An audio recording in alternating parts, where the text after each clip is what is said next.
Nah,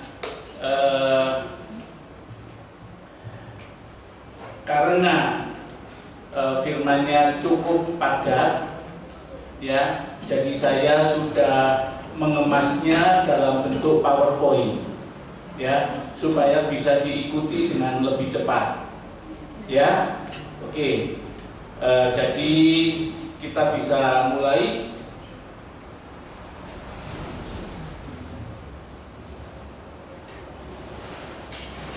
Oke, ya. Judulnya adalah Call to War.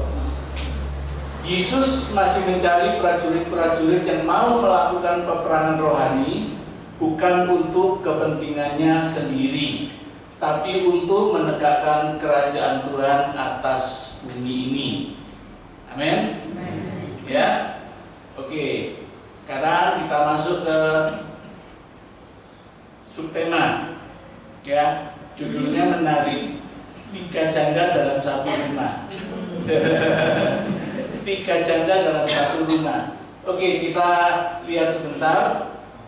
Kalau kita melihat dalam kitab Rut 1 pasal 1, kita melihat Elimelech memutuskan untuk menetap di Moab. Ini, ya, terjadi kelaparan di Bethlehem. Rut 1 pasal 1 ayat 1, ya. Elimelech dan keluarganya akhirnya pergi ke Moab, ya. Jadi ini adalah satu gambaran, satu bayangan, ya. Kenapa kok Bethlehem yang disebut rumah roti itu kok bisa kelaparan, gitu, ya. Tapi ini satu gambaran bahwa kita sudah ada di tanah perjanjian, lalu diizinkan Tuhan untuk masuk ke dalam dunia, pergi ke Moab, ke dalam dunia, ya. Nah, Elimelech memutuskan untuk menetap di Moab. Ini adalah kesalahan fatal. Kenapa disebut kesalahan fatal? Karena Moab itu bukan tanah air kita. Amin. Ya. Jadi kalau ke Moab itu untuk menghasilkan buah, bukan untuk menetap di sana, ya. Akhirnya karena keputusan yang salah, keputusan untuk menetap di tanah Moab, Elimelech mati. Ya. Nah, kalau dalam bahasa rohani, mati ini dimulai dari mati visinya, panggilannya mati karena menetap di tempat yang salah. Ya. Lalu kemudian Mahlon dan Kilion menikah, dapat Orpa dan Rut. Ya. Nah, ini menunjukkan bahwa di dalam gambaran sebuah gereja, ya, ada kematian visi, tapi tetap bisa ada perkembangan. Ya, dapat menantu Orpa dan Rut itu adalah gambaran perkembangan jemaat. Oh, mempelai Kristus berkembang, ya, ada perkembangan, ya. Tapi kemudian karena tidak bergerak, kan ini menetap di tanah Moab. Kematian yang pertama dilanjutkan dengan kematian yang kedua dan ketiga, yaitu Mahlon dan Kilionnya mati. Ya, Mahlon dan Kilion mati. Memang di dalam gereja, ya, kalau kita mengambil keputusan yang salah, terjadi kematian visi. Yang mati pertama kali pemimpinnya, tapi kemudian kalau tidak disadari turun ke generasi buahnya, ke wakilnya, ke generasi penerusnya dan seterusnya. Meskipun memang secara jemaat masih berkembang, ya. Nah, Mahlon dan Kilion mati. Tinggallah Naomi, Orpa dan Rut. Jadi tinggal 3 orang perempuan dalam satu rumah. Ini sebabnya diberi judul 3 janda dalam satu rumah. Ya, diambil judulnya menarik begitu supaya saudara ingat lain kali kalau ketemu saya, oh 3 janda dalam satu rumah. Ya, karena judulnya menarik, ya. Oke. Naomi, sebelum terjadi kematian selanjutnya, Naomi mengalami kebangkitan. Naomi ingat, oh Tuhan sudah melakukan kebaikan di tanah Bethlehem. Dia memutuskan kembali ke Bethlehem. Nah, ini adalah kebangkitan visi. Ya. Nah, kemudian dalam perjalanan menuju ke Bethlehem, Orpa gagal kembali ke Bethlehem. Kenapa? Karena tidak siap bayar harganya. Ya, jadi Naomi ngomong sama menantu-menantunya, tidak baik kamu ikut aku, ya. Aku ini sudah tua, masakan kamu menunggu aku melahirkan anak, nanti kamu menikah. Aku sudah cukup tua, tidak mampu untuk itu, gitu. Dan akhirnya dianjurkan kembali ke bangsanya dan budayanya, ya. Jadi ke tanah air mula-mulanya. Dan akhirnya apa? Orpa mau. Orpa kembali ke bangsanya, ya. Jadi Orpa gagal, tidak siap membayar harga panggilan Tuhan. Tapi berbeda dengan Ruth. Ruthnya berkata, tidak masalah, kemanapun kamu pergi, aku pergi. Allahmu adalah Allahku, bangsamu adalah bangsaku. Dan Ruth memutuskan tetap mengikut si Naomi, ya. Nah, kemudian Ruth mengikuti Naomi kembali ke Bethlehem. Biarpun ini sebetulnya tanah asing bagi Ruth, ya, ini bangsa asing, tapi dia memutuskan aku tetap mau ikut sama mertua, ya. Jadi ini contoh menantu yang sayang mertua, ya. Jadi kalau mau nikah itu jangan cuma cari mau sama pasangannya, tapi mau sama mertuanya juga, gitu ya. Ini Ruth mengikuti Naomi kembali ke Bethlehem sebab dia sudah mendengar Tuhan melakukan kebaikan di Bethlehem, ya. Akhirnya singkat cerita, saya cepatkan, ya. Ruth bekerja di ladang Boas, ya, Ruthnya, dan dia mengambil berti gandum yang tertinggal, ya, diambil satu-satu, dikumpulkan, dan dia diperhatikan sama Boas. Loh, ini wanita siapa kok rajin, ya, wanita siapa ini, orang asing tapi kok kerja keras, kok mau, gitu ya, diperhatikan. Saudara, itulah yang disebut masa berpacaran di ladang, ya. Loh, karena diperhatikan, wah, ini kerjanya kok rajin, ya, dia pesan sama pegawai-pegawainya, kamu kalau ngambil berti gandum jangan lupa sisihkan sebagian, jatuhkan supaya diambil sama Orpa, ya, diambil sama Ruth, ya. Jadi sengaja sama Boas dikasih pesan begitu supaya berti gandum itu disisakan, dan akhirnya diambil sama Ruth. Sampai akhirnya dia bisa mengambil cukup banyak, bawa pulang, bawa buat Naomi-nya, ya. Terus kemudian si Boasnya mulai tanya, itu siapa perempuan itu? Lalu kemudian diceritakan, oh, itu adalah kerabat Naomi dan lain sebagainya, ya. Nah, saudara, singkat cerita, akhirnya mereka berpacaran di ladang, ya. Ini yang disebut sebetulnya ladang misi, ya. Berpacaran di ladang misi itu masa kita mengenal Tuhan lebih banyak lagi. Amin. Ya, Tuhan mengenal kita lebih banyak, kita mengenal Tuhan lebih banyak, itu ya di ladang misi, ya. Sampai akhirnya kemudian mereka menikah. Ruth adalah gambaran mempelai Kristus, amin, ya. Jadi ini masa-masa yang seperti gambaran Ruth, cerita Ruth inilah kita dipanggil, ya. Kita dipanggil untuk terlibat dengan pekerjaan Tuhan, dan kita berpacaran dengan Tuhan di ladang. Amin. Tuh, enggak amin. Enggak kedengaran suaranya. Amin. Oke. Saya masuk ke babak berikutnya, bab 2. Ya, prajurit desersi. Dapatkah tindakan ini dimaafkan? Ya. Nah, pada tahun 2004, Sersan Charles Robert Jenkins adalah sebuah nama yang mendadak menarik perhatian penduduk dunia. Kenapa? Karena lelaki berusia 64 tahun itu adalah tentara Amerika yang bertugas di medan perang Korea pada tahun 1960-an, ya. Pada tanggal 5 Januari 1965, setelah melewati suatu pertempuran sengit yang menimbulkan banyak korban jiwa, baik di pihak musuh, baik di pihak teman yang meninggal perang sengit itu, Akhirnya Robert Jenkins lari meninggalkan tugasnya, kesatuannya, dan juga anak buahnya untuk mencari keselamatan dirinya sendiri. Jadi ini lari meninggalkan medan perang, ya. Nah, dalam pelariannya bertahun-tahun di Korea Utara, Robert Jenkins menikah dengan Hatomi Saga, seorang gadis Jepang, dan mendapat 2 orang anak. Mirip ya ceritanya sama Elimelech tadi ya. Lari dari medan perang, kemudian menetap dan menikah dengan teman di pelarian, ya, di tempat yang tidak semestinya. Akhirnya menikah dan dapat 2 orang anak, ya.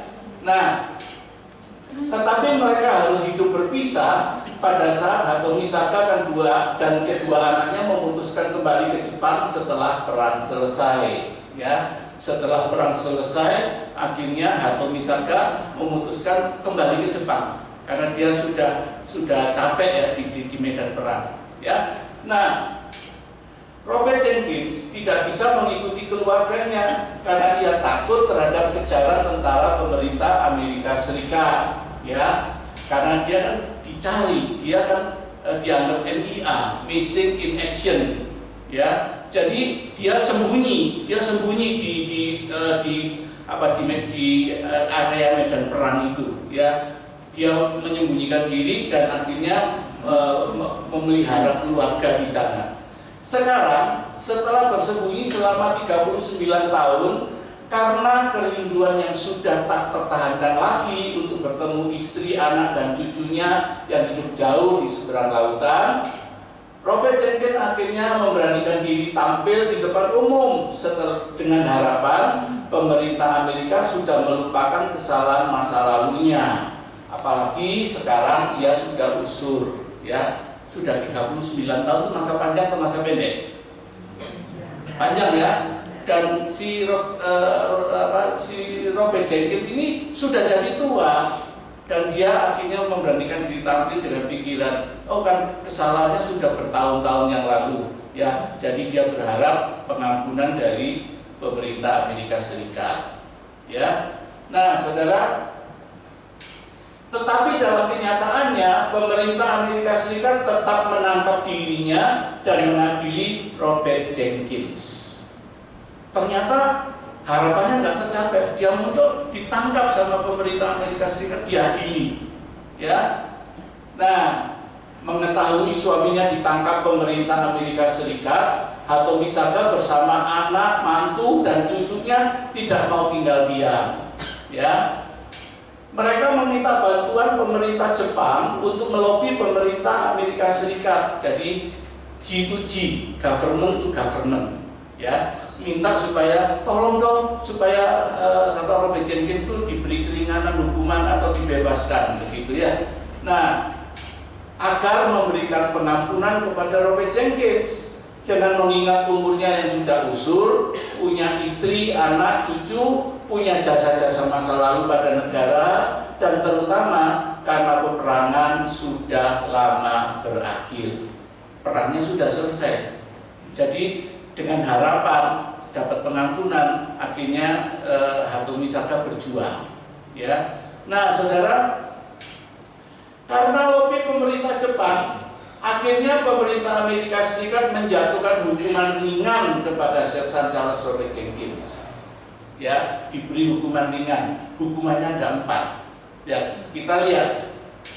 Yang pertama, dipecat dari ketentaraan dengan tidak hormat. Yang kedua, pangkat sersannya dicopot, ya. Segala tanda jasa yang pernah diterima wajib dikembalikan kepada negara. Dia dianggap tidak pantas menerima penghargaan dari negara, dicabut, diambil kembali, ya. Nah, ketiga, kurungan badan 30 hari. Saya tanya, 3 hukuman ini ringan atau berat? Berat atau ringan? Siapa yang ngomong berat? Siapa yang ngomong ringan? 3 hukuman ini ringan, Ya karena tidak mengurangi apa-apa pada dirinya ya, kurungan badan 30 hari itu ya cepatlah 1 bulan di penjara ya sudahlah. Ya, ringan 3 hukuman ini, cuman mendatangkan rasa malu. Ya, tapi nggak berat, tanda jasa dicopot, ya sudah nggak apa-apa, nggak rugi apa-apa. Ya, kemudian pangkat sersannya dicabut, dikeluarkan dari ketentaraan, ya sudahlah, dan itu tidak terlalu berat buat dirinya. Ringan, hukuman ini ringan, tapi perhatikan hukuman yang keempat. Ya, hukuman yang keempat, wajib mengembalikan seluruh penggajian yang telah diterimanya selama berdinas di ketentaraan maupun selama dinyatakan MIA, missing in action. Jadi dia dianggap tidak layak menerima apapun dari negaranya. Ya, segala penggajian, berkat-berkat yang dia terima selama ini diharuskan kembalikan pada negara. Padahal itu uang sudah dikirimkan ke keluarga besarnya, sudah dipakai, mungkin sudah habis. Ya, tapi dia dianggap tidak layak menerima apapun dari negaranya. Suruh kembalikan. Saudara, hukuman yang keempat ini berat, betul? Berat hukuman yang keempat ini, ya. Apalagi kalau uangnya sudah habis dipakai. Jadi Robert Jenkins ini bisa jadi orang miskin, paling miskin di Indonesia, paling miskin. Ya, di Indonesia itu saudara tahu, ya, ada orang miskin punya televisi. Ya, aduh lupa saya namanya. Di Manado itu ada, siapa? Aduh lupa saya. Yusakiri. Ya, di Manado itu ada orang namanya Yusakiri tapi punya stasiun pemancar televisi. Ya, bayangkan saudara. Ya, di Indonesia Kere punya pemancar televisi. Ya. Nah, ini yang namanya Robert Jenkins wajib mengembalikan seluruh penggajian yang diterimanya. Ya, jadi miskin dia, lebih miskin dari orang miskin di Indonesia. Ya, nah saudara, hukuman yang diterima Robert Jenkins termasuk ringan oleh karena adanya dukungan dari pemerintah Jepang yang ingin keluarga ini bersatu kembali. Ya, sumber Jawa Pos, Kamis 4 November 2004. Saya baca cerita ini di Jawa Pos, saya ambil, waduh ini menarik, ini pelajaran bagus ini. Ya, nah saudara, ini jadi satu ilustrasi untuk kita semuanya. Ya, nah meskipun kejadiannya sudah berlangsung lama, 39 tahun yang lalu, tetapi kenapa pemerintah Amerika tidak pernah berhenti memburu dan menghukum orang-orang seperti Robert Jenkins? Kenapa kok tidak ada pengampunan? Bukankah Amerika itu negara Kristen? Bukankah prinsipnya kasih? Ya kenapa kok tidak bisa ngampuni? Ini opa tua ini, opa sudah tua. Kenapa kok tidak diampuni? Ya, nah jawabannya, ya karena disersi adalah kejahatan besar, bentuk pengkhianatan pada negara yang bisa mempengaruhi prajurit lain untuk melakukan perbuatan yang sama. Betul nggak? Halo?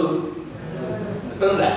Ya, kalau tentara disersi tidak dihukum, tentara lain akan berkata, loh kok enak, dia lari dari tugas kok nggak dihukum. Aku melo, aku ikut ah. Apa jadinya seluruh tentara kalau semuanya mengikuti begitu, ikut-ikut disersi? Yang terjadi adalah kekalahan dan kehancuran negaranya. Betul nggak? Karena ini medan perang. Ya, jadi kalau orang disersi tidak dihukum, enak, sing lain ikut, yang lain ikut, ya yang takut-takut mati ikut. Ya, akibatnya apa? Terjadi kekalahan dan kehancuran. Ya, nah saudara, ini gambaran prajurit Letoy. Prajurit Letoy. Ya, seorang prajurit yang berada di medan perang hanya boleh berhenti berperang jika ada 3 keadaan ini. Ya, negaranya sudah memenangkan peperangan atau terjadi perdamaian. negaranya kalah berperang atau menyerah, prajurit itu tertembak mati atau tertawan. Di luar ketiga alasan ini tidak ada alasan untuk berhenti berperang. Amin. Amin. Ya. Nah, jadi di luar ketiga alasan tersebut tidak ada alasan untuk berhenti berperang. Ya, saya akan lanjutkan dengan bab berikutnya, the fallen soldiers. Ya. Nah, saudara, tahu ini gambar siapa? Gambar siapa? Rainbow. Rainbow. Kok rainbow? Saudara, satu kali saya melayani seminar di antara hamba-hamba Tuhan. Pesertanya hamba-hamba Tuhan. Saya sampai pada gambar ini, saya tanya, Pak Pendeta tahu gambar siapa? Seluruh pendeta itu dengan serempak menjawab, Rainbow. Saya terkagum-kagum dengan hamba Tuhan di Indonesia. Ya, masih suka film, nonton film, saudara. Ya, nah, tapi saya ambil ini sebagai ilustrasi. Kenapa? Kalau lihat film Rainbow itu sudah dibuat 4 seri. Pada film yang mulai yang kedua, yang ketiga, yang keempat, kelihatan Rainbow itu sudah makin tua, makin tua, makin tua. Ada satu titik di mana dia sudah tidak mau berperang. Ada satu titik di mana dia hendak hidup damai, tidak mau membunuh lagi, tidak mau jadi orang biasa gitu. Tapi perhatikan, tiap-tiap kali dia berhenti berperang, ya, tiap-tiap kali dia berhenti berperang, lalu ada surat dari negaranya, dari pemerintah negaranya, lalu tertulis confidential, ya, ini surat penting, ini surat yang confident itu yang rahasia. Lalu dibuka, ternyata ada tugas untuk berperang, tugas untuk bertempur di tempat ini, di tempat itu, ya. Apa jawaban Rainbow? Halo, bagaimana jawaban seorang tentara kalau menerima tugas dari negaranya? Siap dilaksanakan. Siap dilaksanakan. Jawabannya kok lemes. Ya, kalau begitu apa bisa berperang model tentara seperti ini? Ya, saya tanya lagi, apa jawaban tentara kalau menerima tugas dari negaranya? Siap dilaksanakan. Saudara, satu kali saya di Ambon, dia melayani di Ambon. Lalu saya menyampaikan pelajaran ini sampai ke titik ini, saya tanya, apa jawaban tentara kalau menerima tugas dari negaranya? Tiba-tiba ada 2 orang bapak-bapak yang duduk di depan saya, ya, teriak dengan suara keras sekali, siapa? Kaget tuh. Ya, siapa? Saya selesai acara itu saya datengin pendetanya, pendeta perempuan. Lalu saya tanya, itu 2 bapak-bapak itu siapa? Jawabannya kok seperti itu. Pendeta itu tertawa bilang, Pak, itu 2 orang komandan militer di daerah ini, Pak. Oh, pantas, ya, karena komandan militer. Jadi apa jawaban tentara kalau menerima tugas dari negaranya? Siapa? Wah, mantap gitu, mantap gitu. Nah, kalau jawabannya siap, ini kira-kira nembak kena enggak ya? Ya. Saya tanya saudara lagi, bagaimana jawaban tentara kalau menerima tugas dari negaranya? Siap.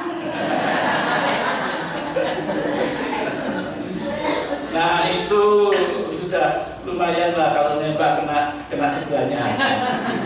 Ya, jadi gitu, tentara itu harus kondisi siap. Kalau diperintah itu dengan semangat menjawab. Sebab kalau jawabannya tidak, nasibnya akan berbeda. Betul nggak? Tentara kalau jawabnya tidak, siapa, itu pasti nasibnya berbeda. Ya, jadi tidak ada jawaban yang lain yang layak diberikan oleh seorang tentara menerima tugas dari negaranya kecuali siapa. Ya, amin. saudara ini laskar Kristus? Sadar. Siap diperintahkan Tuhan? Amin. Siap, Pak. Ya. Ya. Jadi tidak ada jawaban yang lain. Amin. Tidak ada jawaban yang lain kecuali siap, Pak. Ya. Oke, lanjut. Kelihatannya dalam kerajaan surga saat ini juga terjadi banyak disersi. Ya, kita mengoperasi keadaan di sekitar kita. Ya, nah ini adalah gambar yang lain yang saya tampilkan. Ini benar-benar pahlawan, laskar Kristus. Ya, gambaran daripada prajurit Tuhan. Namanya Peter. Peter itu ada saya ambil ini gambar dari kisah petualangan di Narnia. Ingat? Ya. Nah, ini Peter dan petualangan di Narnia itu dikarang oleh C.S. Lewis, ya, seorang hamba Tuhan. Ya, itu menggambarkan satu peperangan rohani dan ini Peter dan adik-adiknya 4 orang. Mereka itu adalah gambaran dari tentara Kristus. Maka saya ambil gambar ini. Ya, gambaran dari prajurit Kristus. Oke. Kita lihat dunia ABC. Ini bab berikutnya itu dunia ABC. Ya. Kalau kita lihat penduduk dunia ini sekarang 7,5 miliar lebih. Sudah lebih sekarang ya. Nah, dulu nah ini kalau kita lihat ya, komposisinya dunia Kristen, komposisi penduduk dunia saat ini bisa dibagi dalam 3 kelompok.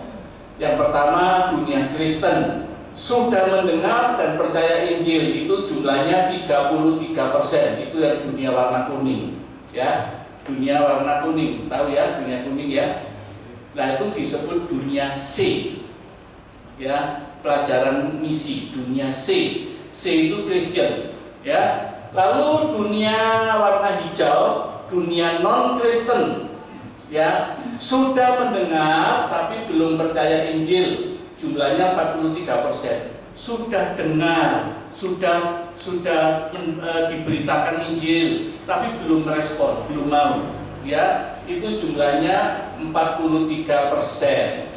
Ya, lalu dunia merah, dunia yang belum terjangkau Injil, perlu mendengar Injil, jumlahnya 24%. Ini dunia belum terjangkau, dunia merah. Ini disebut kalau dunia pelajaran misi, dunia ABC itu dari bawah ke atas. Ya, jadi ini disebut dunia A. Dunia merah itu dunia A yang perlu sekali mendengar Injil. Dunia B sudah mendengar tapi belum percaya. Lalu dunia C itu Kristen yang sudah percaya, sudah mendengar dan percaya Injil.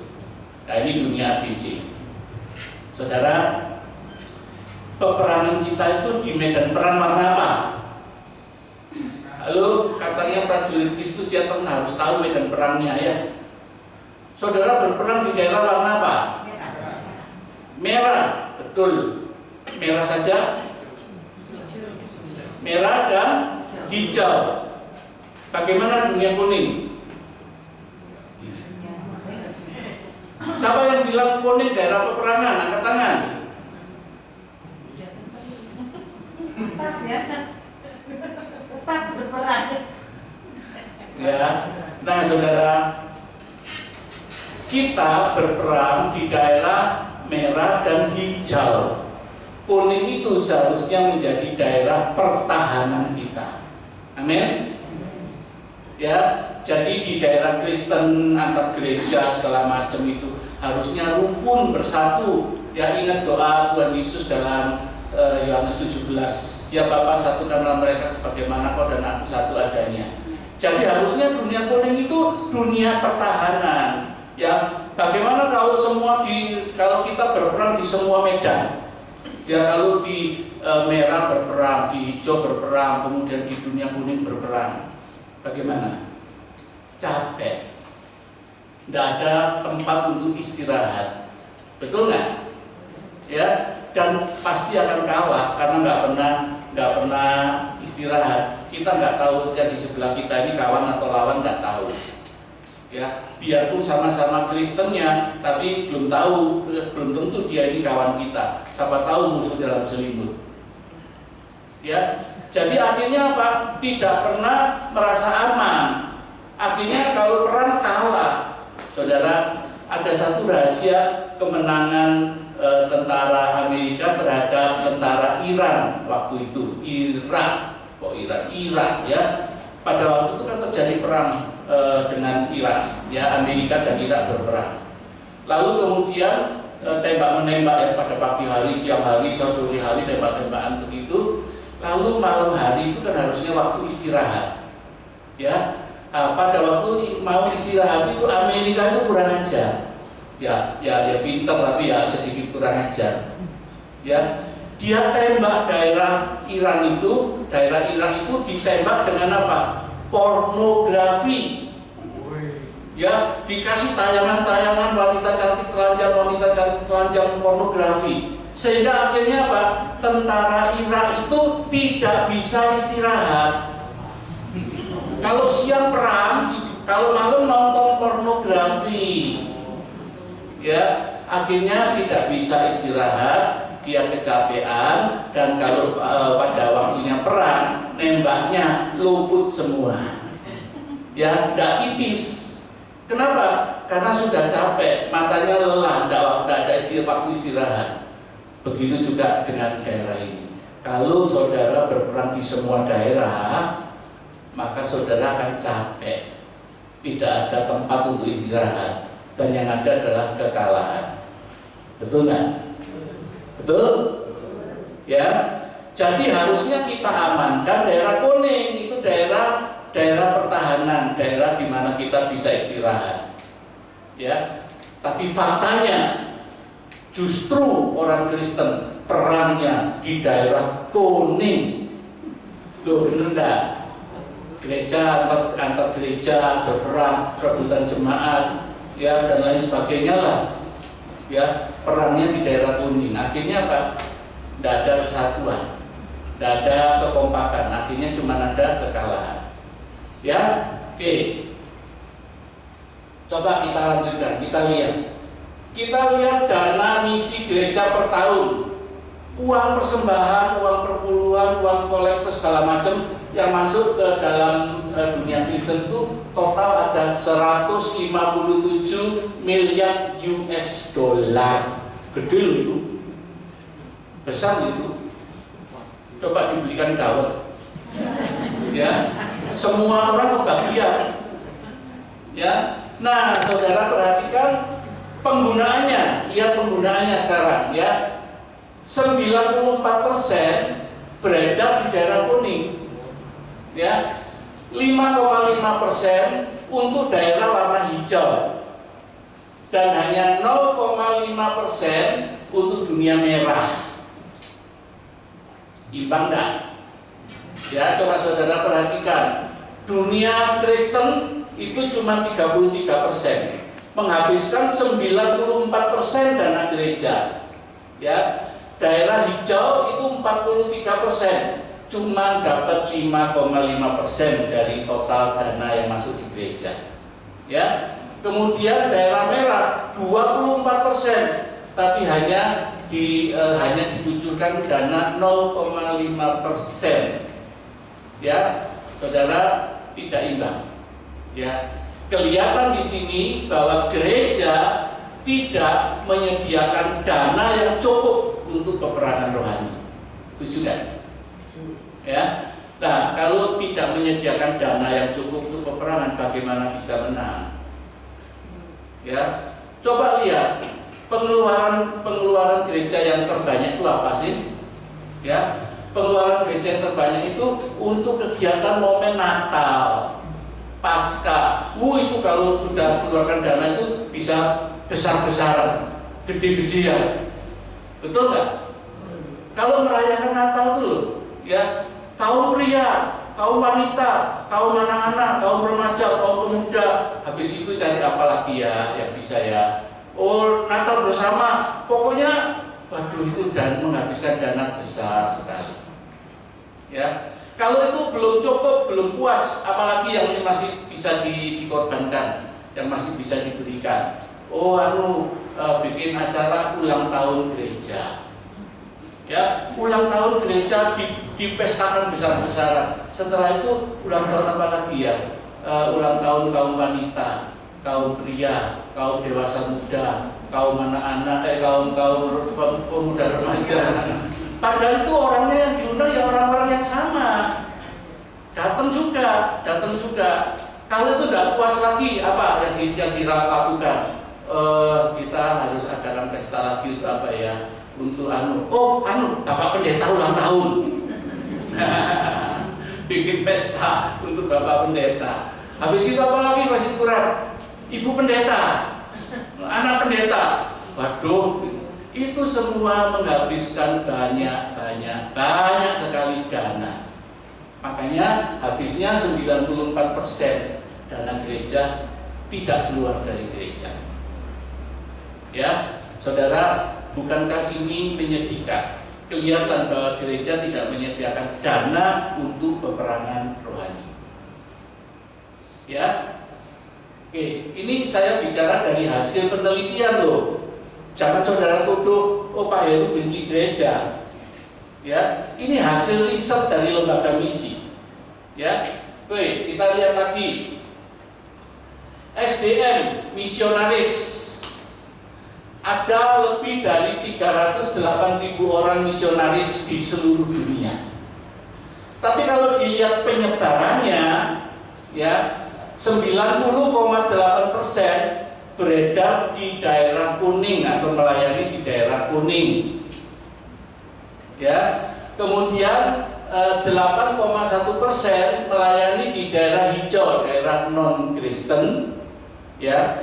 Kemudian hanya 1,1% melayani di daerah belum terjangkau. Ya, jadi timpang enggak ini? Dan ini dibuktikan dari riset terhadap sekolah-sekolah Alkitab. Ya, dari 10 orang lulusan sekolah Alkitab, 9 orang memilih pelayanan dalam gereja. Hanya 1 yang berani terjun ke ladang misi.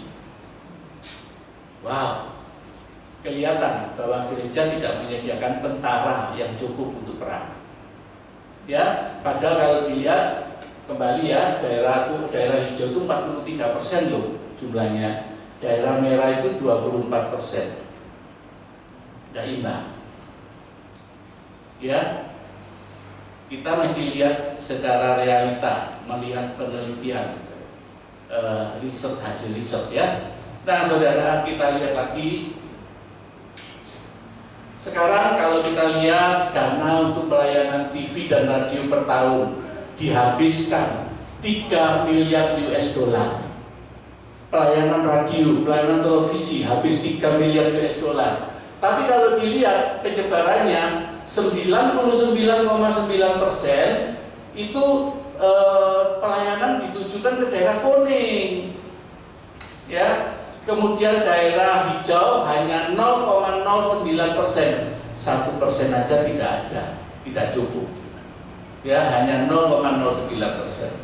Kemudian 0,01% itu melayani di daerah merah. Nah, kalau gini kapan menangnya? Bisa menang bagaimana kalau tidak ada kesadaran seperti ini? Betul nggak? Ya. Nah, saudara, kenapa ini terjadi? Karena pelayanan TV dan radio itu butuh pemancar, ya butuh spot. Dan daerah pemancar itu diarahkan ke daerah-daerah kuning, ya. Jadi penyiaran radio itu daerah ke daerah Kristen, penyiaran TV daerah Kristen, gitu. Ya. Nah, itu sebabnya Tuhan bekerja dengan cara yang lain. Tuhan menyediakan sarana yang lain. Muncullah yang disebut internet. Internet sudah tidak butuh pemancar. Ya, semua bisa terima. Sosmed, Tuhan bekerja dengan cara yang tidak terduga, munculkan teknologi internet, teknologi sosmed, ya, sehingga pelayanan itu tetap menyebar. Karena apa prinsipnya? Injil Tuhan Yesus harus diberitakan sampai seluruh bumi. Amin. Ya. Nah, saudara, kita lanjutkan, ya. Sebagai prajurit Kristus, kita mendapat tugas untuk menyelesaikan penginjilan dunia. Namun ada banyak rohaniwan dan pimpinan jemaat sudah mengundurkan diri dari medan perang meskipun peperangan belum selesai. Mereka tidak lagi menjadikan tugas penginjilan dunia sebagai fokus utama kegiatan mereka. Ini adalah kejahatan besar, bentuk pengkhianatan pada kerajaan surga. Ya. Itu sebabnya tugas penginjilan dunia tidak pernah selesai dikerjakan meskipun tugas ini sudah diberikan lebih dari 2000 tahun yang lalu. Ambillah waktu, selidikilah gereja-gereja lokal yang ada di sekitar kita. Maka saudara akan menemukan ada banyak prajurit yang melarikan diri dari tugas penginjilan dunia demi untuk keselamatannya sendiri, kepentingannya sendiri, membangun rumah tangganya sendiri di dunia. Persis seperti Robert Jenkins. Ya. Cari keselamatan dirinya sendiri, ya, tidak murtad, ini tidak ngomong murtad, tapi mencari keselamatan dirinya sendiri, ya, dalam rumah tangganya sendiri, ya. Nah, saudara, ini adalah bentuk pengkhianatan, ya. Pertanyaan saya itu begini, bagaimana nanti kalau hukuman yang diterima Robert Jenkins ditimpakan, dijatuhkan pada orang-orang yang seperti itu?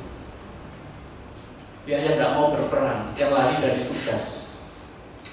Ya, kalau hukuman 1, 2, dan 3 ya masih oke lah, masih ringan lah, mendatangkan malu, tapi masih ya sudah lah, masih diterima. Tapi hukuman yang keempat itu loh yang berat. Wajib mengembalikan semua berkat Tuhan yang diterimanya selama di dunia. Nah, itu susah. Bener dah? Ya. Nah, saudara, sebelum semuanya terlambat, ayo bertobat.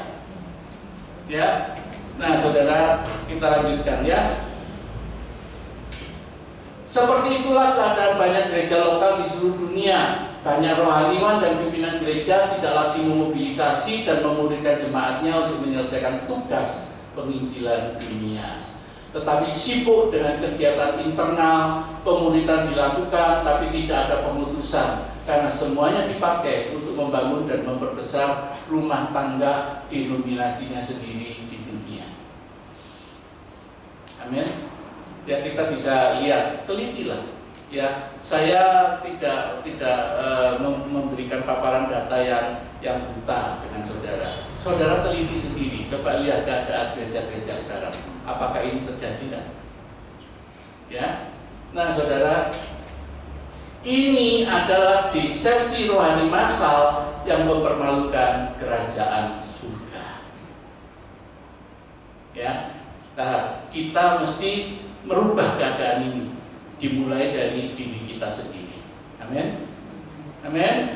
Nah, inilah yang disebut call to war, panggilan untuk berperang. Ya. Nah, ada tentara bayaran. Ya, ini satu lagi tentara bayaran. Nah, ada lagi satu jenis pasukan yang disebut tentara bayaran. Mereka bisa berada di medan perang yang sama, melawan musuh yang sama, dengan seragam dan senjata yang sama, tapi berbeda motivasi. Ya.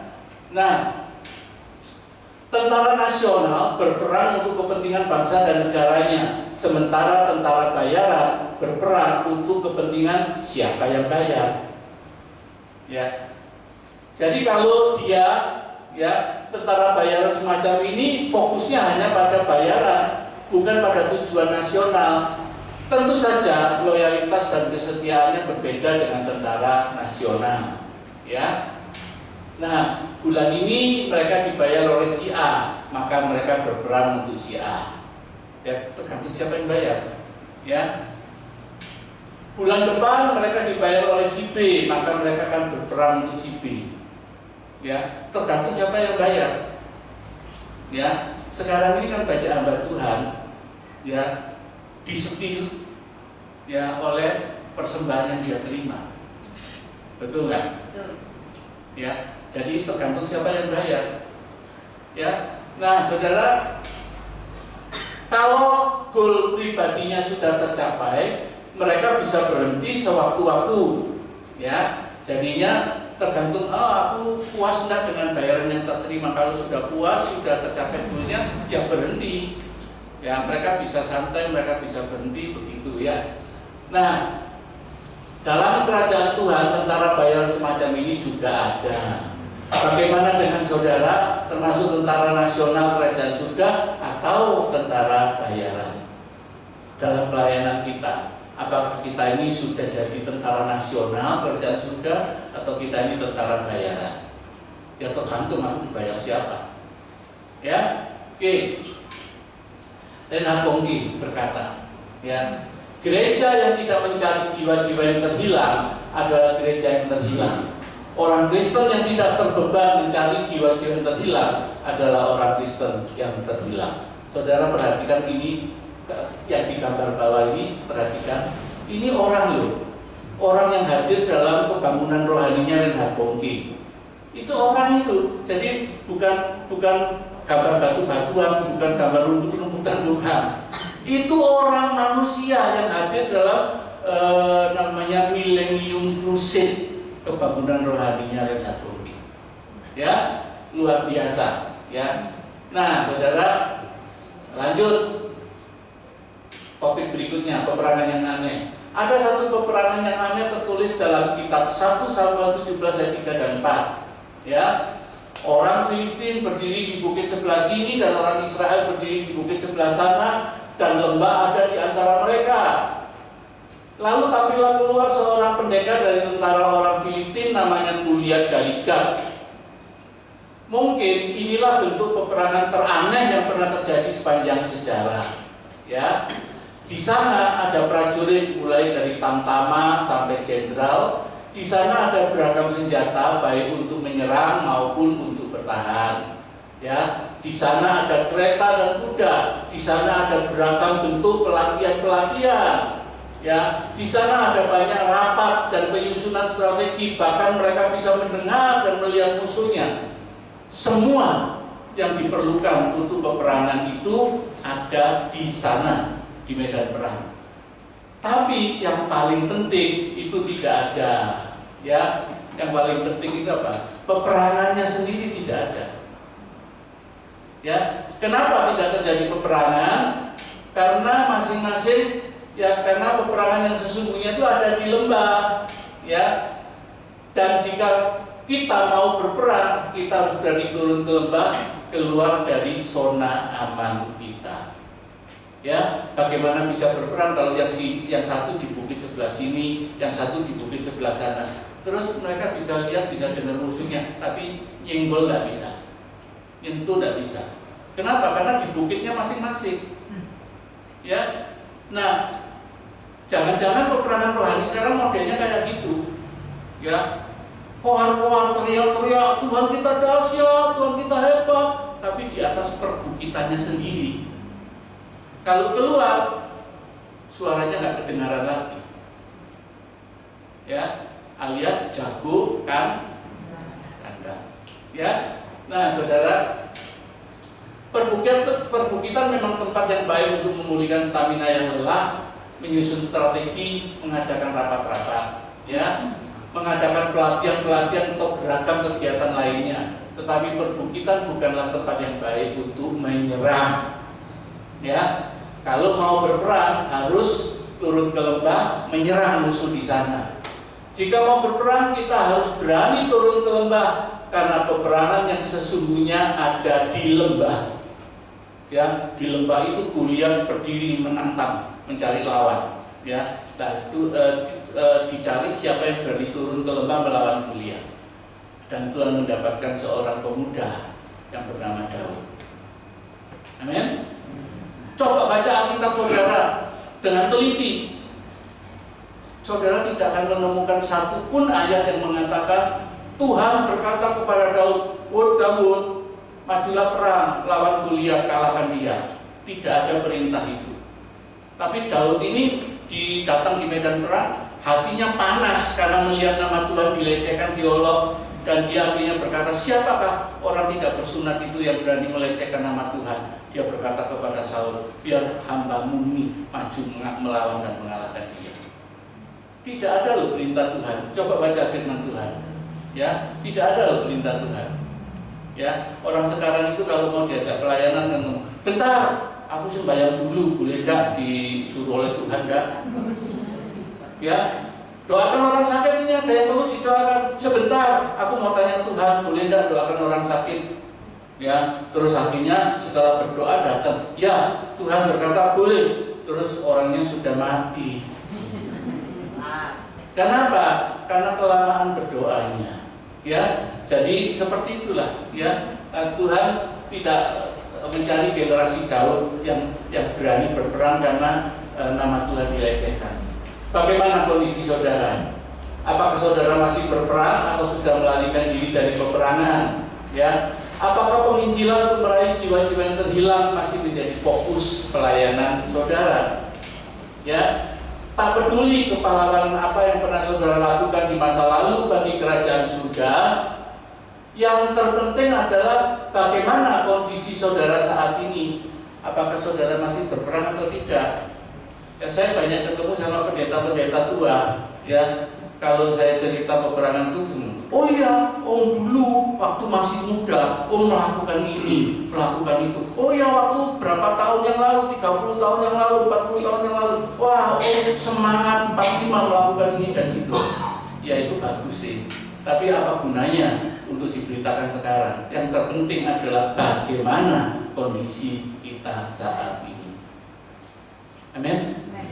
Ya, jadi ya, peperangan rohani melawan kuasa kegelapan untuk membebaskan mereka yang tertawan harus terus kita lakukan sampai kerajaan Tuhan ditetapkan atas bumi ini atau sampai kita mati. Ya, sampai kita memenangkan atau sampai kita mati. Ya. Jadi jangan pensiun, jangan pernah pensiun. Ya. Nah, ingatlah bahwa kita dipanggil untuk menyelesaikan pekerjaan ini, bukan untuk perang-perangan. Ya, perang terus capek ya, kita mundur, kita pensiun, bukan. Kita dipanggil untuk menyelesaikan pekerjaan ini. Amin. Amin. Jadi bukan untuk perang-perangan, bukan untuk mainan, bukan. Tapi untuk meraih goal. Goalnya apa? Terjadi kemenangan. Ya. Bukan untuk jadi penonton juga, ya. Jadi jangan jadi penonton. Dalam kerajaan Tuhan itu tidak ada pengangguran. Amin. Ya, semuanya dipanggil untuk berfungsi. Ya. Gereja Yesus Kristus bukanlah kapal pesiar, tetapi kapal penyelamat untuk menyelamatkan jiwa-jiwa. Setiap tangan yang ada diperlukan digeladah. Ini kata-kata Reinhard Bonnke. Ya. Jadi mission field yang kuat sekali. Gereja Tuhan, gereja Yesus Kristus bukanlah kapal pesiar, tapi kapal penyelamat. Amin. Jadi semuanya terlibat di dalam pekerjaan itu. Ya. Nah, Kisah Para Rasul 1 ayat 8 berkata, tetapi kamu akan menerima kuasa kalau Roh Kudus turun di atas kamu, dan kamu akan menjadi saksiku di Yerusalem dan di seluruh Yudea dan Samaria dan sampai ke ujung bumi. Tuhan ingin kita menjadi saksi Tuhan pada 4 tempat. 1 Yerusalem, yang kedua Yudea, yang ketiga Samaria, yang keempat ujung bumi. Perhatikan kata-kata yang saya kasih warna merah. Ya, pakai kata penghubung apa? Dan, bukan lalu atau kemudian. Jadi jangan menerima perintah ini sebagai gerbong kereta api. Ya, sekarang kita lagi mengerjakan gerbong pertama, kita beresin Yerusalem dulu. Nanti kalau sudah gerbong pertama selesai, kita masuk ke gerbong kedua, Yudea, kota kita, sekitar kita. Nanti kalau sudah gerbong kedua selesai, baru ke Samaria, daerah-daerah yang termarginalkan, daerah-daerah terpinggirkan, yang tidak disentuh gitu. Ya, daerah-daerah maksiat dan semacamnya. Tuhan mau dikerjakan bersama-sama. kata penghubungnya dan itu artinya apa? Do it together until the end. Kerjakan bersama-sama sampai selesai. Jadi bukan Tuhan tidak menyuruh do it one by one until the end, bukan. Ya kalau kita konsepnya seperti gerbong kereta api, kerjakan sebagian satu demi satu, terus ujung buminya kapan dengar Injil? Tidak kebagian, betul? Jadi kita harus mengerjakan 4 itu bersama-sama, tentu dengan pembagian, dengan prioritas. Oh, di sini mungkin sekian persen, di India sekian persen, di sini lagi sekian persen, gitu. Ujung bumi sekian persen. Jadi artinya semuanya kebagian. Ya, jadi dikerjakan semuanya dalam satu kesatuan. Ya, presentasi misi Papua. Waktu saya di Kupang, saya membagikan presentasi misi Papua. Ya, nah ada oma-oma umur 70-80 tahun. Jadi ceritanya saya itu menantang siapa yang mau pergi pelayanan ke Papua. Itu ada murid-murid sekolah kita pada jemaat yang mereka pada berdiri, ada yang berdiri begitu. Tiba-tiba saya terkejut, saya lihat seorang oma umur 70-80 tahun berdiri, ya. Dan saya akhirnya tahu dia ini adalah ibu pendeta. Jadi anaknya jadi pendeta setempat, ya, Ibu Lili Hutasoid. Terus ini adalah mamanya. Lah terus selesai itu saya tanya, Oma, kenapa Oma mau pergi ke Papua?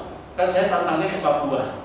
Kenapa Oma mau pergi ke Papua? Ini jawabannya. Ya, Oma menyesal karena tahun 1965 saat muda dulu Oma tidak berani terlibat dalam gerakan pembangunan rohani yang terjadi di Sui. Hanya jadi penonton. Sekarang Oma ingin menebus kesalahan yang dulu dengan pergi ke Papua. Wah, saya umurnya sudah tua. Siapa yang mau mengutus orang yang umur 70-80 tahun pergi ke Papua? Ya. Nah, ini adalah penyesalan yang tidak tergantikan. Amin. Ya, sudah tua baru mau dipakai Tuhan. Waktu muda tidak berani, tidak mau dipakai Tuhan. Ya, tinggal penyesalan. Ya, oke saudara, saya akan ceritakan secara cepat ya. Masih sabar nggak? Sabar ya. Ya, saya akan ceritakan kasih 4 contoh. 4 contoh pekerjaan misi, ya. Yang pertama, pelopor revival di Kepulauan Hebridis, Duncan Campbell, ya. Ini luar biasa, gerakan Tuhan yang luar biasa terjadi di tengah dunia. Kebangunan rohani revival di Kepulauan Hebrides ditandai dengan berbagai peristiwa yang tercatat dalam buku The Sound from Heaven. Revival in Hebrides is Island of Lim. Ya, jadi ini berdasarkan catatan sejarah ini, ya. Jadi ini tidak ngayal, tidak karangan, bukan cerita legenda, bukan, ya. Nah, saat Duncan Campbell memenuhi undangan dari gereja di Hebrides dan tiba di dermaga, seorang penatua menyambutnya, ya. Dia dijemput oleh seorang penatua dan penatua itu berkata, Tuan Campbell, saya tahu Anda cukup lelah. Namun kami tidak akan membiarkan Anda tidur malam ini. Ada sekitar 300 orang berkumpul di gereja menunggu Anda untuk berkhotbah. Wow, ya. Jadi datang dijemput langsung khotbah. Ya. Nah, Duncan agak terkejut, tetapi segera pergi bersama mereka ke gereja. Memang benar sekitar 300 orang sudah berkumpul di sana. Mereka haus firman Tuhan. Ya. Luar biasa. Ketika ibadah selesai, sekitar pukul 11 malam, mereka keluar dari gereja. Saat itulah Duncan melihat sekitar 600 orang telah berkumpul di halaman gereja, menunggu untuk mendengarkan firman Tuhan. Wow, nggak kenal waktu. Ya, jam 11 malam di luar sudah ada 600 orang menunggu untuk mendengarkan firman Tuhan. Beberapa dari mereka kemudian jatuh tersungkur di tanah, menangis, meminta belas kasihan. Di antara mereka ada orang-orang muda yang sebelumnya tidak pernah ke gereja. Malam itu sekitar 100 orang bertobat dan diselamatkan. Luar biasa kebangunan rohani di Hebrides, ya. Nah, Pada waktu yang lain, sekitar 100 orang muda berkumpul di sebuah aula dansa. Ya, ini hibrida itu hidupnya jauh dari Tuhan. Mereka tidak peduli dengan keagamaan, kerohanian. Ya, mereka mau nikmati hidup masa muda, senang-senang begitu. Tapi ketika lawatan Tuhan terjadi, berubah semuanya. Ya, nah, 100 orang berkumpul di aula dansa, tiba-tiba hadirat Tuhan turun atas mereka dan mereka meninggalkan aula itu, berjalan menuju gereja untuk mencari wajah Tuhan. Ya, jadi ini terjadi gerakan, ya, mereka kemudian meninggalkan ruangan pesta itu untuk pergi ke gereja cari wajah Tuhan. Mereka mau berdoa dan bertobat. Ya, luar biasa ini, ya. Duncan teringat pada suatu malam ketika ia meninggalkan gereja, ya, sekitar pukul 3 pagi, ya, habis doa malam jam 3 pagi meninggalkan tempat itu. Ada lebih dari 300 orang masih berdiri di luar, tidak ada yang mau pulang. Di jalanan ia melihat orang-orang berlutut berdoa, beberapa di antaranya menangis minta ampun. Ada kesaksian, ya. Seorang polisi di Belfast suatu malam sekitar pukul 2 pagi, ia menemukan orang-orang berkumpul di jalan dekat kantor polisi. Apa yang mereka lakukan? Mereka berlutut dan berdoa.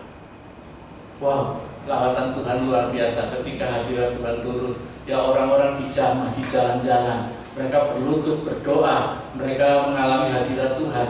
Ya, nah, saudara, pada suatu malam yang lain, seorang pengusaha yang sebelumnya tidak pernah ke gereja datang dengan tergesa-gesa. Ia begitu diliputi rasa bersalah sehingga jatuh tersungkur di tanah memohon pengampunan.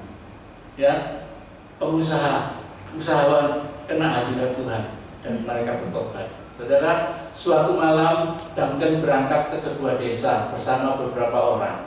Dalam perjalanan mereka melewati sebuah jalan di mana sekitar 100 orang sedang berlutut di tanah.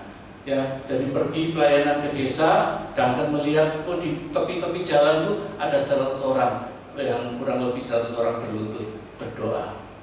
Ya, bukan di gereja loh, berlutut di pinggir-pinggir jalan, di tepi parit. Ya, jadi mereka berlutut. Ya, ada yang di parit menangis meminta belas kasihan, ada yang naik sepeda meninggalkan sepedanya di tanah, naik sepeda jatuh, sepedanya ditinggal, berdoa di parit. Ya, hadirat Tuhan luar biasa. Itu terjadi di Kepulauan Hibrida.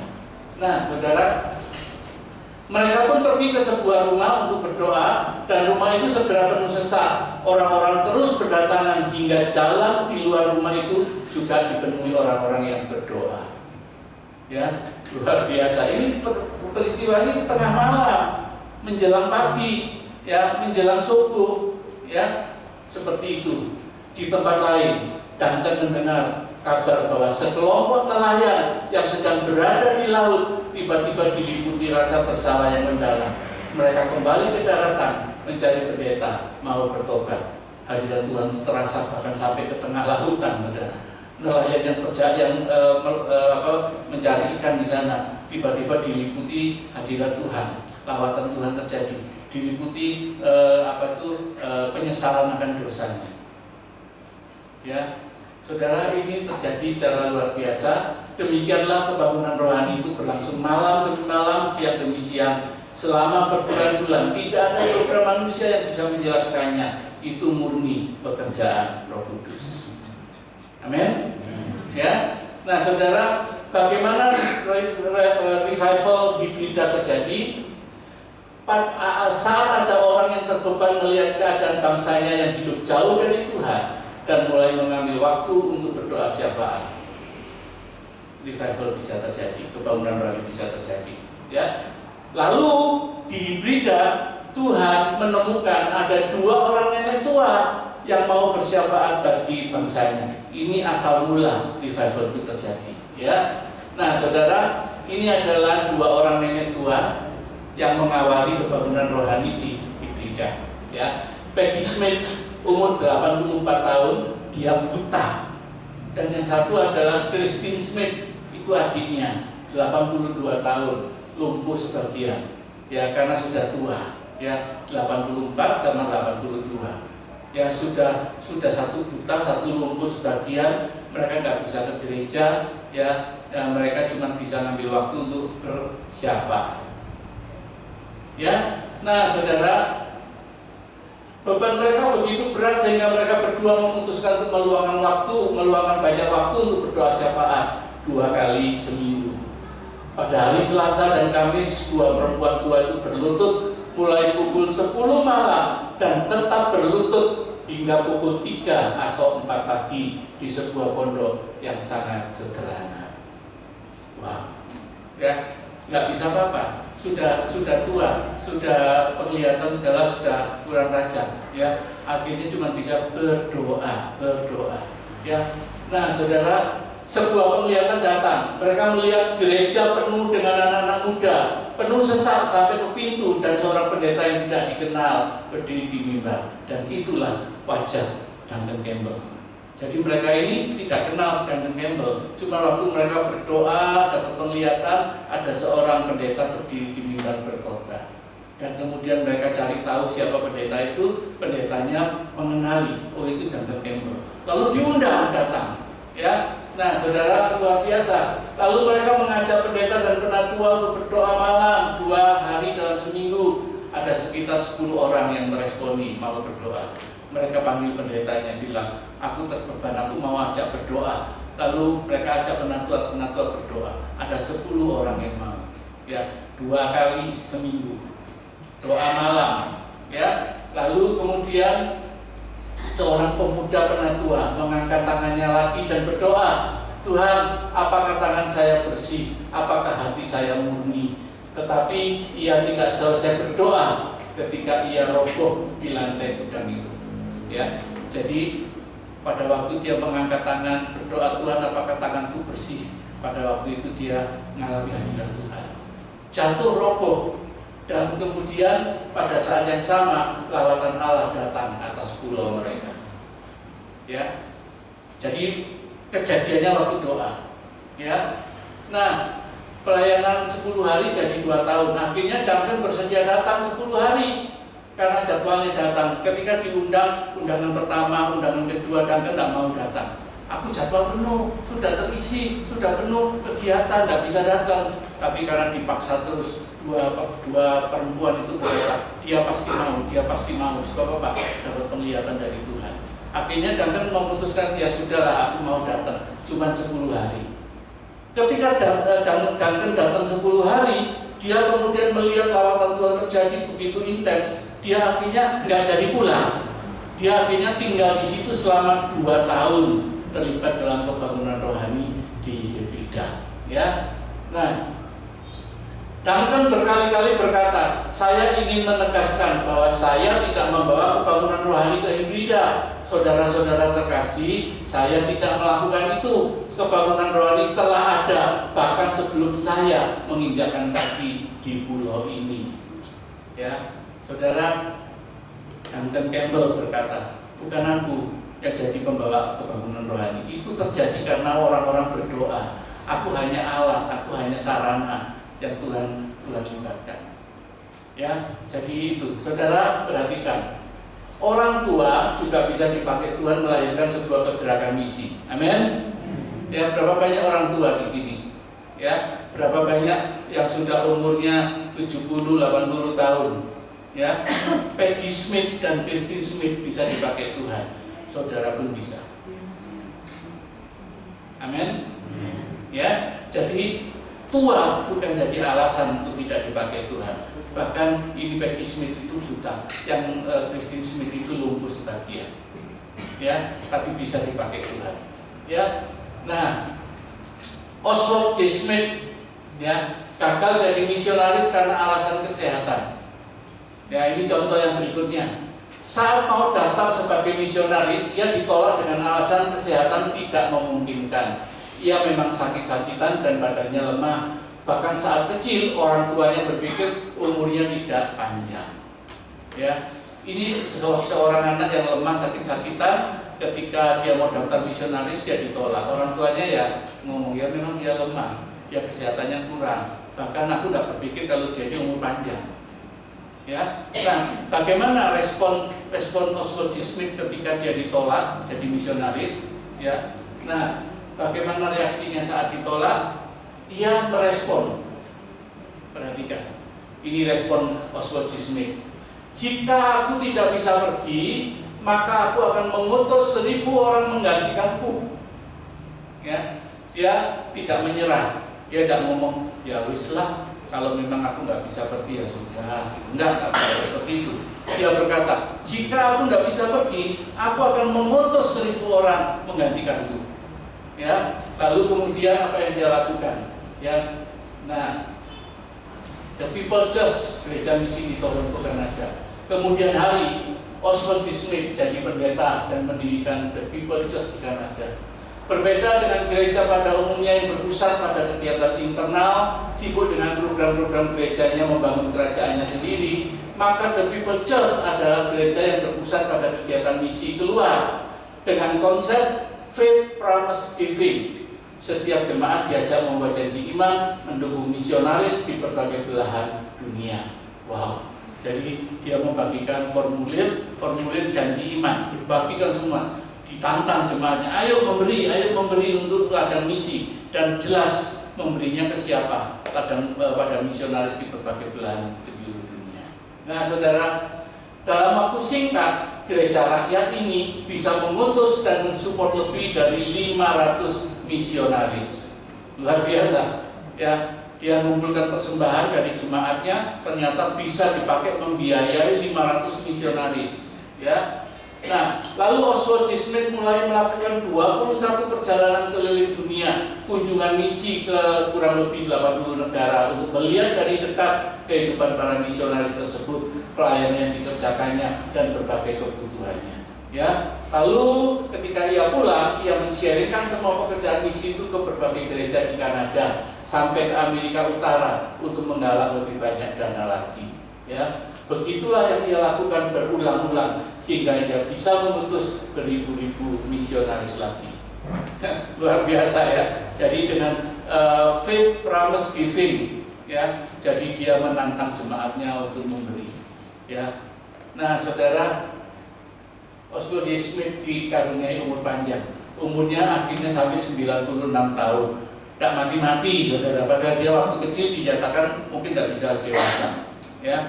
Dia menulis kurang lebih 35 buku dan juga 1.200 himne dan puisi. Dia kawan dekat dari Billy Graham.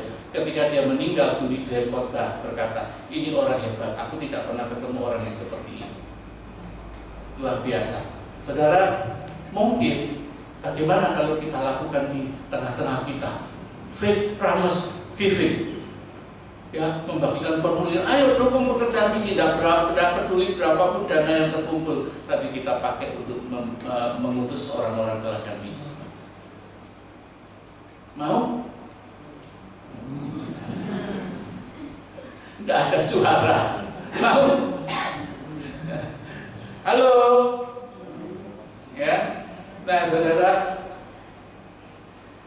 gereja rakyat yang didirikannya menjadi gereja misi terbesar di Kanada dan sampai saat ini menjadi model bagi munculnya gereja-gereja misi lainnya di Kanada dan Amerika Utara.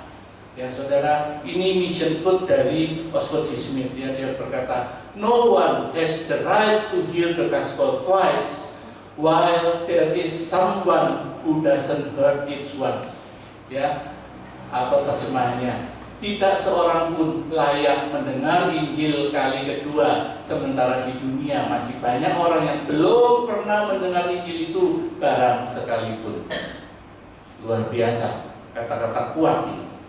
Ya, nah saudara, dia juga berkata, the church that doesn't evangelize will fossil. Ya, does not evangelize will fossil. Artinya apa? Gereja yang tidak memberitakan Injil akan mati, ya, akan mati atau memfosil, menjadi gereja mati, ya. Nah, saudara, Tuhan dia berkata lagi, Tuhan tidak, the Lord did not tell us to build beautiful churches, but to evangelize the world. Tuhan tidak memerintahkan kita untuk membangun gereja-gereja yang indah, tapi untuk menginjili dunia. Amin, amin. Oh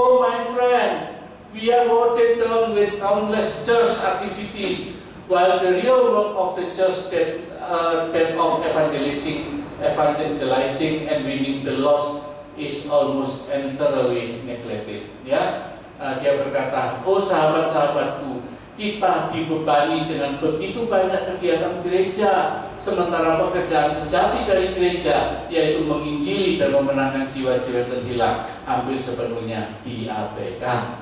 Oswald Smith, ya, adalah sebuah tragedi jika gereja menyimpan uang dan bukannya menyelamatkan jiwa-jiwa. Kita harus membelanjakan uang untuk menyelamatkan jiwa-jiwa. Itu kata-kata Reinhard Bonnke. Ya, coba renungkan semua yang saudara dengar ini. Ya, saudara, kita melihat di sini orang sakit dan lemah juga bisa dipakai Tuhan melahirkan sebuah kegerakan misi. Amin. Ya, kita tadi lihat orang tua. Yang ini kita lihat contoh orang sakit-sakitan. Ya, orang lemah, sakit-sakitan bisa dipakai melahirkan gerakan misi yang besar. Ya. Nah, contoh yang ketiga, George Stott, misionaris berkaki satu yang mentransformasi Cina. Ya, saudara, once upon a time in Skotlandia, suatu kali di Skotlandia, ya, seorang misionaris tua baru pulang ke tanah airnya Skotlandia dari ladang misinya di luar negeri. Ia pergi ke berbagai gereja untuk mencari kaum muda penerus yang mau melanjutkan pelayanan misinya di luar negeri. Ya, dengan penuh semangat yang menyampaikan berita dari ladang Tuhan, perkembangan misi yang dikerjakannya. Di akhir kisahnya dengan semangat menggebu-gebu, ia menyampaikan tantangan. Siapa yang mau pergi ke ladang misi menggantikanku? Ya, dia menantang orang. Siapa yang mau pergi ke ladang misi menggantikanku? Ya, nah, karena dari muda-mudi yang hadir tidak ada yang berdiri menjawab tantangan, ia berpikir mungkin kurang jelas, maka ia mengulangi tantangannya. Tetap tidak ada yang berdiri, maka ia mengulangi tantangannya beberapa kali. Tetap tidak ada yang mau berdiri, ya. Karena tidak ada yang mau meresponi tantangannya, maka akhirnya dengan menghela nafas dia berkata, baiklah, kalau tidak ada yang mau merespon, biarlah saya yang sudah tua ini kembali ke daerah misi di luar dan mati di ladang misi di sana. Jadi misionaris tua ini akhirnya menghela nafas, ya, biarlah aku mati di ladang misi, ya. Nah, saudara, suasana menjadi hening seketika. Tiba-tiba seorang pemuda berdiri. Semua orang terkejut, terheran-heran karena ternyata pemuda itu berkaki satu, ya. Ketika dia ditanya, kenapa? Why? Kenapa kamu berdiri? Ya, pemuda itu menjawab, kalau Skotlandia tidak memiliki orang berkaki dua yang bersedia pergi untuk Kristus, setidaknya Skotlandia masih memiliki orang berkaki satu yang bersedia pergi untuk memberitakan Injil. Ya, saudara, ini kata-kata luar biasa. Ya. Kalau Skotlandia tidak punya orang kaki lengkap bisa pergi, maka ada satu orang berkaki satu yang bersedia pergi. Saudara, wow, amazing, menakjubkan, misionaris berkaki satu. Ternyata pemuda itu bernama George Stott. Banyak orang mempertanyakan, apakah seorang yang berkaki satu bisa jadi misionaris ke negeri asing yang keras seperti Tiongkok? Saat mendaftar untuk menjadi misionaris, ia ditanya oleh China Inland Mission (CIM), lembaga misi yang didirikan Hudson Taylor, kenapa ia mau pergi sebagai misionaris? Dan inilah jawaban terkenal dari George Stott. Saya tidak melihat ada orang yang berkaki dua berlomba-lomba untuk pergi. Jadi kalau tidak ada orang berkaki dua yang mau pergi, setidaknya masih ada satu orang yang berkaki satu bersedia untuk pergi.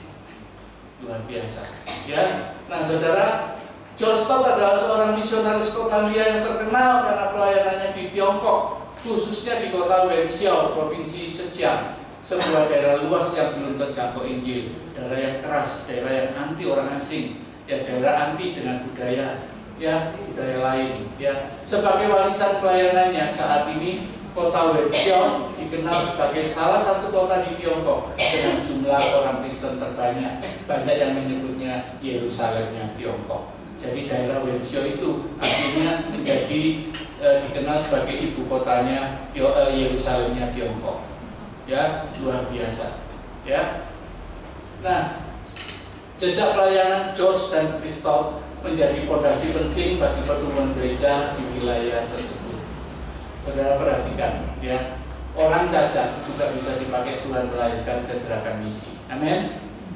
Ya, jadi kita lihat Tuhan bisa memakai orang tua, ya, orang bisa memakai orang sakit-sakitan, orang Tuhan juga bisa memakai orang cacat. Tidak ada alasan kita untuk berkata, aku tidak bisa, aku sudah tidak berguna. Amin. Ya, kita semua bisa dipakai Tuhan. Amin. Ya, asalkan mau. Ya, engkau harus pergi atau kirim penggantimu. Oswald Smith mengatakan itu. Kalau kamu nggak bisa pergi, carilah penggantimu. Kamu kirim orang itu pergi. Ya, kalau saudara nggak bisa pergi ke ladang misi, saudara bisa memakai uang saudara, dana saudara. Nggak bisa, nggak punya duit banyak, bisa memakai doa. Ya, tapi yang penting semuanya ambil bagian dalam pekerjaan misi, sehingga pekerjaan itu dikerjakan bersama-sama. Amin. Ya. Nah, ini adalah